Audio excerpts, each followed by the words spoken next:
I would like to record a short video in continuation of linear regression as well as logistic regression and hence neural network.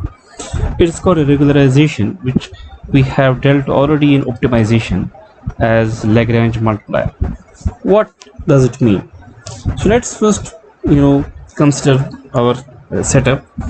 So we have here input with some features. Okay, suppose we have this x1, x2 and xn. That is, these are the different n inputs, and correspondingly we will have the weight vector, which is theta1, theta2 and theta n. We also have theta0, okay, for this x0. You know that this x0 is a bias unit. It is always equal to 1. Now in linear regression, what is your input output relationship, or what is your hypothesis? It is simply theta transpose of x, or summation I is equal to 0 to n theta I xi. Okay, then when you have data set, so you have data set like this: x1 1, x2 1, xn 1 and y1. Other point will be x1 2 to xn2 y2, and we have m elements: x1 m, xn m, yn. Fine. For example, we move back to our CGPA example. So let's denote x1 be the grade in electronics, x2 grade in humanities, x3 in Python, so on and so forth. The question is, will the grade of all these subjects have an impact on CTC? We know that it is not always true. So what will be our purpose? I mean, first of all, what will be our objective in linear regression? We will have a cost function.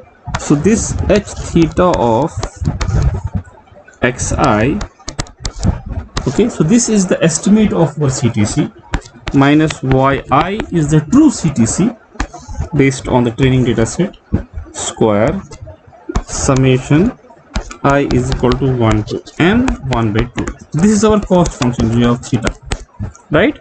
And we want to minimize this g of theta.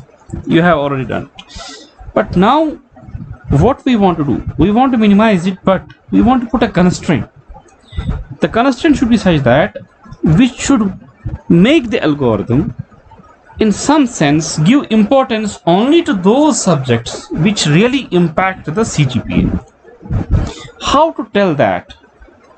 So for that we can put a constraint. We need to put constraint on the theta weight. How will we put that? We'll do like this. We'll say that, okay, minimize j of theta, but subject to one of the constraints can be like this, that theta 1 starting from theta 0, theta 0 square plus theta 1 square plus theta 3 square up to some theta n square. It should not be greater than some threshold, suppose gamma.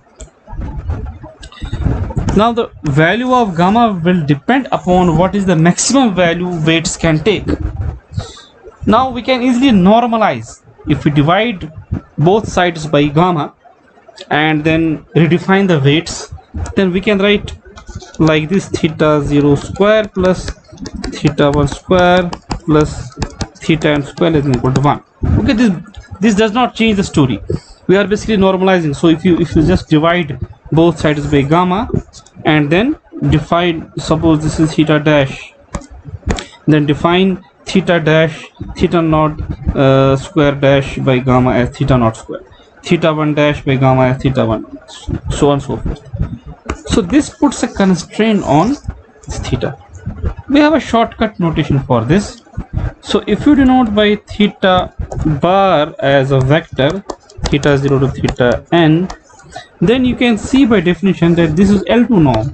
This L2 norm. By definition, L2 norm is this. Just a length of the vector. Okay. So now you are basically now saying minimize j of theta subject to the norm L2 norm of the weights is less than equal to 1.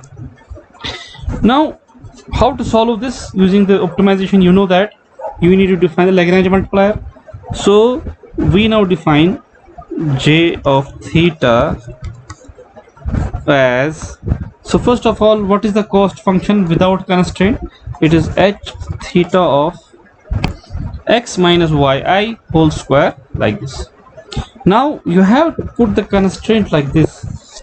So if you go back to optimization theory, you define this constraint function as g theta norm of theta square minus 1. Okay, so then how to form the Lagrangian?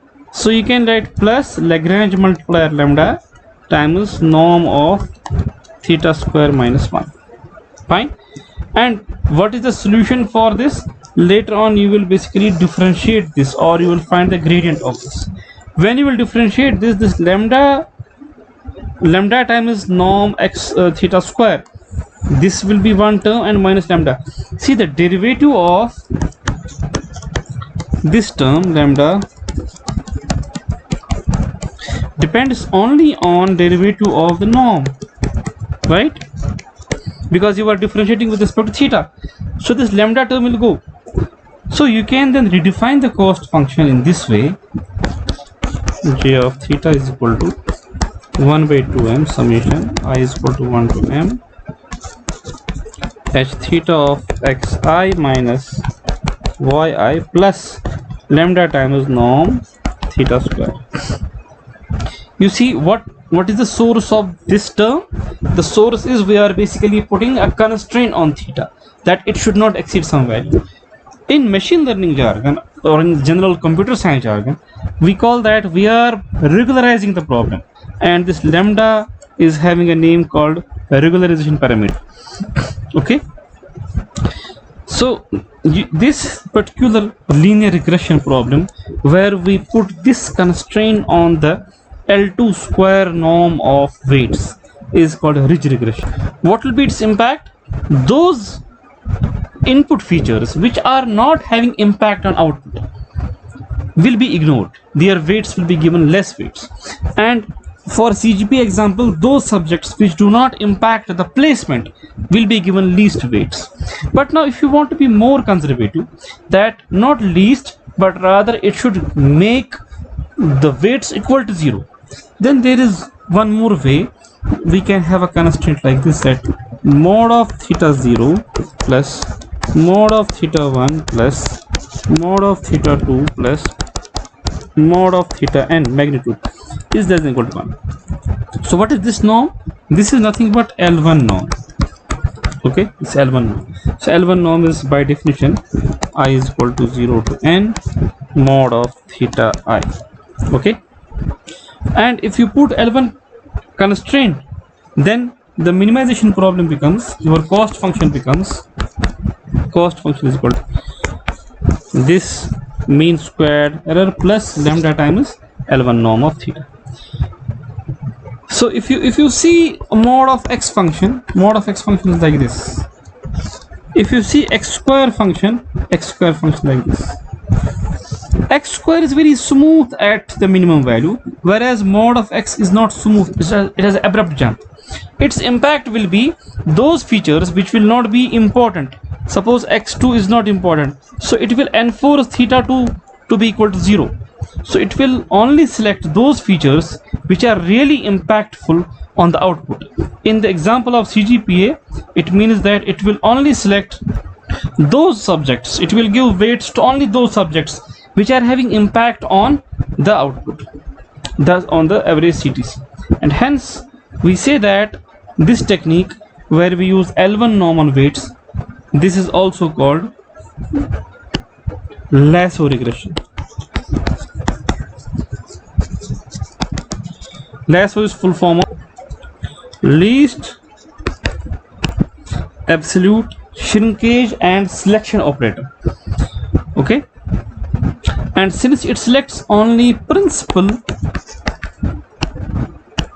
feature components, hence it is also called, it is one of the techniques of principal component analysis PCA.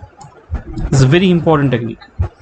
Now the same thing will be applied to the case of logistic regression. In case of logistic regression, I repeat, your hypothesis function there is sigmoid function which lies between 0 and 1, and your output just can be 0 or 1. So the cost function is like this, okay, y minus yi log of h theta of x I 1 minus yi. I have explained this why this cost function.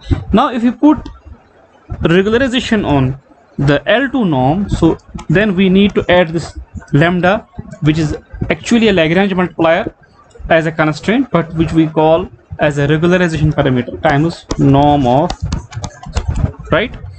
So this will try to give importance only to those features which are having impact on the output. And you can also have here L1 norm based. The same will be applied to the neural network also. So in neural network, your cost function will be same for every layer, and you will have a constraint on the weights. So this part is complete now. Now last part, you can have both regularizations. Suppose you want to have both L1 regularization of this weights, that is lambda times norm of theta and lambda times norm of theta square, L1 and L2. So when you have both type of constraints, this has a special name called elastic net regression. Okay, this is not so important, this is not used. In linear regression, the most famous one is the LASSO regression, because it helps in selecting the principal components. Whereas in case of logistic regression, usually this L2 norm is preferred. Why L2 norm is preferred has a reason, if I tell it briefly here. So what we can do is we can basically, if you see like this term where we try to minimize the cost such that this term is minimized. If we do the reverse, if we try to minimize this, the norm of theta square, and put a constraint on these terms, okay, so what is this norm of theta square? It is basically distance of the weights vector from the origin. So this technique is actually which results in something called support vector machines. We will not discuss that in our course, but just I want to give a hint here why we are choosing here L2 square. Those of you who are interested in machine learning, they can study then later on.